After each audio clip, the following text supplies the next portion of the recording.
আল্লাহ পরওয়ারদিগার দুনিয়া, আপনি আমাকে একটা নেক সন্তান দান করেন। ফাবাশশারনাহু বিগুলামিন হালিম। আল্লাহ তাআলা ইব্রাহিম আলাইহিস সালাতু ওয়াস সালামকে একটা পুত্র সন্তানের সুসংবাদ দিলেন।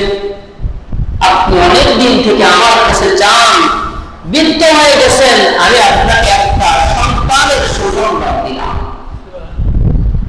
বৃদ্ধ বয়সে একটা সন্তানের সুসংবাদ দিলাম।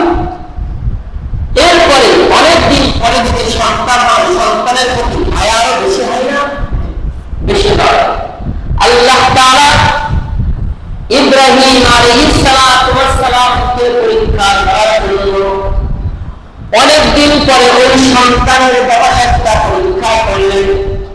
ফালাম্মা বালাগা মা'আহু সা'য়া ক্বালা ইয়া বুনাইয়া ইন্নী আরা ফিল মানাম আন্নী আতবাউকা ফানজুর মাযা তারা।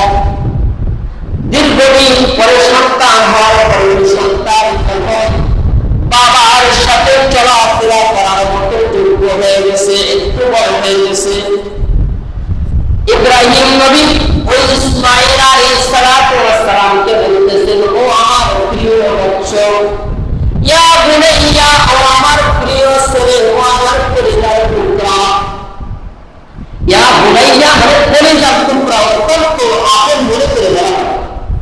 ইবনুন মানে ছেলে। যদি কোনো ব্যক্তি বলতো ইয়া ইবনি, ও আমার ছেলে, ইব্রাহিম নবীকে কেমন বলতেন? ইয়া ইবনি, ও আমার ছেলে হতো। কিন্তু অনেক দিন পরে সন্তানটা হওয়ার কারণে আবু বেড়ে গেছে, বলতেছেন ইয়া বুনাইয়া ইন্নী আরা ফিল মানাম, আমি তো তোমার ব্যাপারে স্বপ্ন দেখলাম। কি স্বপ্ন? আন্নী আযবাহুকা, আমি তোমাকে জবাই করতেছি। কি করতেছি? আমি তোমাকে জবাই করতেছি। ফানজুর মাযা তারা, তোমার অভিমত কি? আমি স্বপ্নে দেখলাম, নবীদের স্বপ্ন সত্য, তো আমি স্বপ্নে দেখলাম তোমাকে জবাই করতেছি। আল্লাহ আমাকে হুকুম করেছে, ইব্রাহিম তুমি তোমার প্রিয় বৎসকে জবাই করো।